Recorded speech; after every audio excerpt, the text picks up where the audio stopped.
Assalamualaikum warahmatullahi wabarakatuh. Saya Bella Permatasari, NIM 4311420043. Pada praktikum kali ini akan membahas tentang penetapan kadar Mg dalam sampel MgSO4 secara titrasi kompleksometri. Untuk tujuan dari percobaan ini ada dua. Yang pertama, untuk mengetahui proses pelaksanaan titrasi kompleksometri. Dan yang kedua, menentukan kadar Mg dalam sampel MgSO4 secara titrasi kompleksometri. Titrasi kompleksometri adalah penetapan kadar zat yang berdasarkan atas pembentukan senyawa kompleks yang larut, yang berawal dari reaksi antara ion, logam, atau kation dengan zat pembentuk kompleks sebagai ligan. Titrasi kompleksometri berdasarkan pembentukan persenyawaan kompleks. Prinsip percobaan penetapan kadar magnesium dalam sampel magnesium sulfat berdasarkan prinsip reaksi kompleks dengan menggunakan larutan baku EDTA dengan indikator eriotrom dengan memberikan perubahan warna dari merah anggur menjadi biru. Manfaat dari percobaan titrasi kompleksometri adalah dapat menentukan kadar logam-logam yang ada dalam suatu sampel. Untuk alat dan bahan yang dibutuhkan adalah sebagai berikut. Statif, klem, buret, Erlenmeyer, pipet volume 25 ml,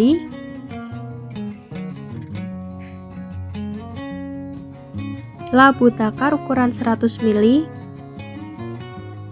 spatula, bulb. Untuk bahan yang dibutuhkan ada larutan EDTA,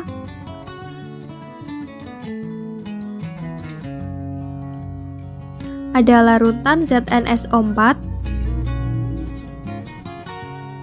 ada indikator EBT, kemudian ada buffer pH 10. Untuk prosedur kerjanya adalah sebagai berikut.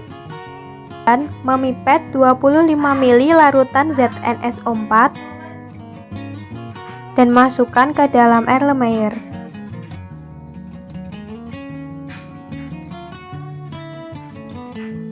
Lalu, tambahkan larutan buffer pH 10 sebanyak 2 ml ke dalam Erlenmeyer.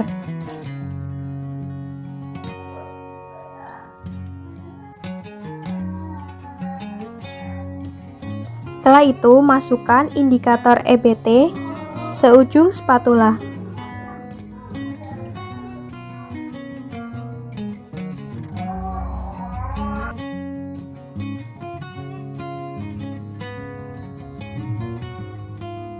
Kemudian, larutan dititrasi menggunakan larutan EDTA yang terdapat pada buret.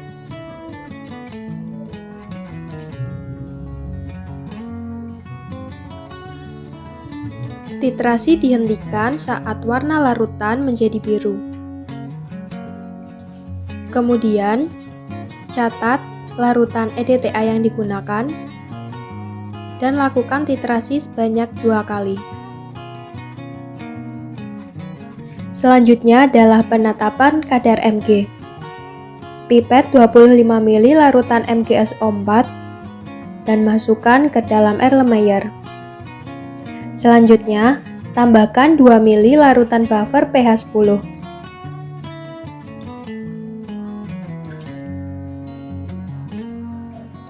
Kemudian, tambahkan indikator EBT seujung spatula.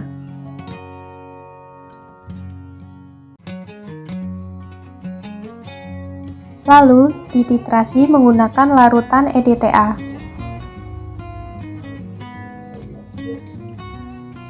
Titrasi dihentikan saat warna larutan menjadi biru.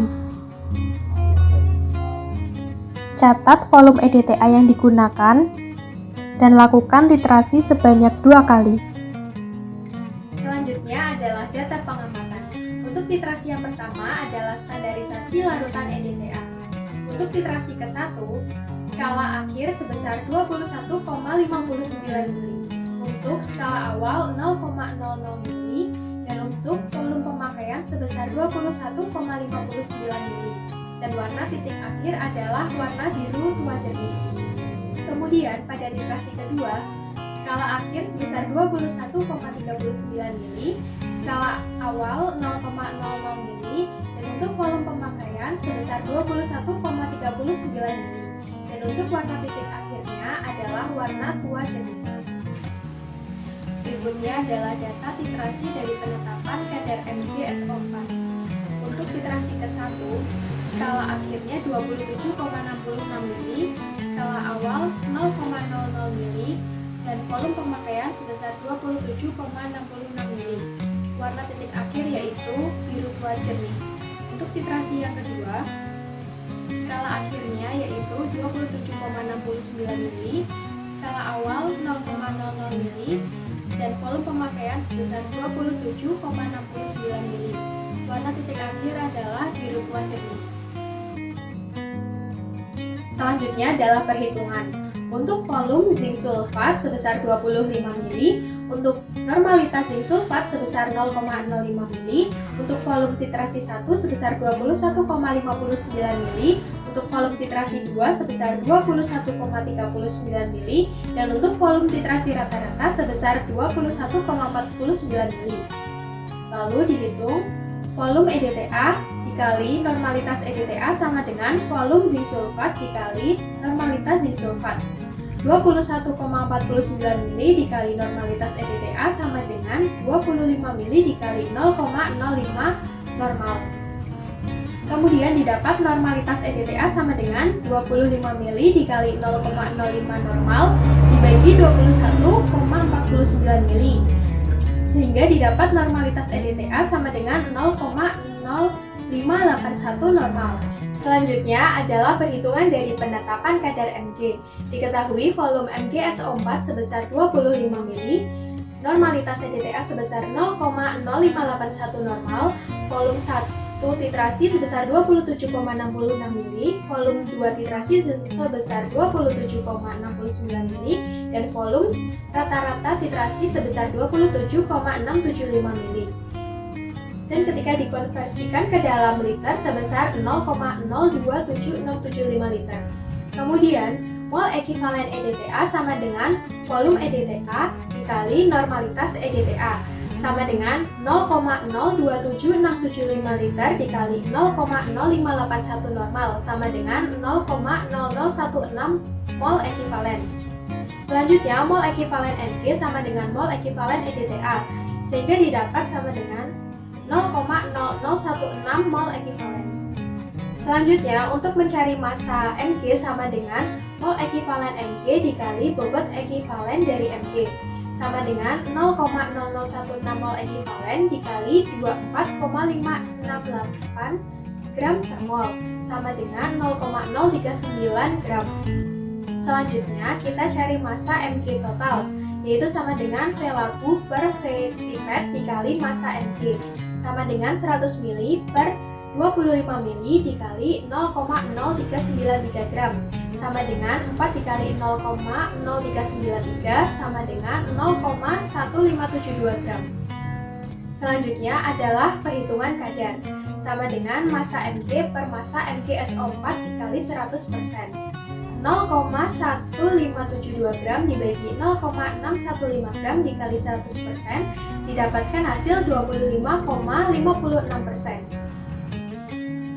Setelah pembahasan, sebelum melakukan titrasi, pembakuan larutan EDTA perlu dilakukan. Proses pembakuan dilakukan karena EDTA merupakan larutan sekunder, maka harus distandarisasi terlebih dahulu dengan larutan standar primer yaitu zinc sulfat. Etilen diamin asam tetraasetat atau EDTA adalah titran yang biasa digunakan untuk membentuk stable 1:1 kompleks dengan semua logam efektif. Logam alkali tanah seperti kalsium dan magnesium bentuk kompleks yang stabil pada nilai pH rendah dan dititrasi dalam amonium klorida penyangga di pH 10. Reaksi pembentukan kompleks antara ion logam dengan EDTA sangat peka terhadap pH karena reaksi pembentukan kompleks selalu dilepaskan H+. Maka H+ di dalam larutan akan meningkat walaupun sedikit. Akan tetapi yang sedikit ini akan berakibat menurunnya stabilitas kompleks pada suasana tersebut, atau reaksi ini dapat berjalan pada suasana asam, netral, dan alkalis. Untuk menghindari hal tersebut, maka perlu diberikan penahan atau buffer. Pada percobaan digunakan larutan buffer dengan pH 10. Fungsi dari larutan buffer ini adalah untuk mencegah terjadinya perubahan pH yang diakibatkan oleh terbentuknya ion H+. Jika penggunaan larutan buffer dengan pH di bawah 8, maka indikator dalam titrasi tidak akan berjalan dengan efisien. Indikator yang digunakan untuk menentukan titik akhir titrasi adalah EBT atau Eriochrome Black Tea. EBT merupakan asam lemah tidak stabil dalam air karena senyawa organik ini merupakan gugus sulfonat yang mudah terdisosiasi sempurna dalam air dan mempunyai dua gugus fenol yang terdisosiasi lambat dalam air. Pada standarisasi larutan EDTA menggunakan larutan zinc sulfat. EBT yang ditambahkan ke dalam larutan zinc sulfat yang telah ditambahkan buffer menghasilkan ZnEDT yang berwarna merah anggur. Reaksi dengan EDTA yang dinitrasi menghasilkan perubahan dari warna merah anggur menjadi biru. Jumlah larutan EDTA yang digunakan dalam titrasi yaitu pada volume pertama sebesar 21,59 mili dan pada volume 2 didapatkan 21,39 mili. Berdasarkan hasil perhitungan didapatkan molaritas larutan standar EDTA sebesar 0,0581 normal. Kemudian, pada percobaan penetapan kadar magnesium digunakan prinsip titrasi langsung, yaitu titrasi yang dilakukan pada uji yang mengandung ion logam yang didapat pada pH tertentu. Konsentrasi EDTA yang digunakan dapat berpengaruh pada penentuan kadar Mg, karena besar konsentrasi tersebut sama dengan berat larutan logam tersebut, yang nantinya akan berpengaruh di dalam proses perhitungan kadar Mg. Setelah dititrasi dengan larutan standar EDTA yang digunakan, yaitu pada volume pertama didapatkan 27,66 mili dan pada volume 2 didapatkan 27,69 mili. Sehingga berdasarkan hasil perhitungan didapatkan nilai kadar Mg dalam sampel MgSO4 sebesar 25,56%. Reaksi akan ditunjukkan seperti gambar berikut. Zn2+ plus HIN2- yang berwarna biru menjadi ZnIN- yang berwarna merah anggur plus H+. Kemudian penambahan EDTA menyebabkan reaksi sebagai berikut. ZnIN- yang berwarna merah anggur plus H2Y2 menjadi ZnY2- yang berwarna biru plus H+ plus IN2-. Kemudian persamaan reaksi berikutnya adalah saat titrasi larutan MgSO4. Indikator EBT berwarna biru bereaksi dengan ion logam akan menjadi merah. Seperti persamaan berikut. Mg2+ plus HIN2- yang berwarna biru menjadi MgIN- yang berwarna merah anggur plus H+. Kemudian penambahan EDTA menyebabkan reaksi sebagai berikut. MgIN- yang berwarna merah anggur plus H2Y2- menjadi MgY2- yang berwarna biru plus H+ plus IN2-. Kemudian, kesimpulan dari percobaan ini ada 3. Yang pertama, titrasi kompleksometri adalah penetapan kadar zat yang berdasarkan atas pembentukan senyawa kompleks yang larut, yang berawal dari reaksi antara ion logam atau kation dengan zat pembentuk kompleks sebagai ligan. Kemudian yang kedua, penetapan kadar magnesium dalam sampel magnesium sulfat berdasarkan prinsip reaksi pembentukan kompleks dengan menggunakan larutan baku EDTA dengan indikator Eriochrome dengan memberikan perubahan warna dari merah anggur menjadi biru. Kemudian yang ketiga, berdasarkan hasil perhitungan didapatkan nilai kadar Mg dalam sampel MgSO4 sebesar 25,56%. Sekian presentasi dari saya mengenai penetapan kadar Mg dalam sampel MgSO4 secara titrasi kompleksometri. Kurang lebihnya mohon maaf. Wassalamualaikum warahmatullahi wabarakatuh.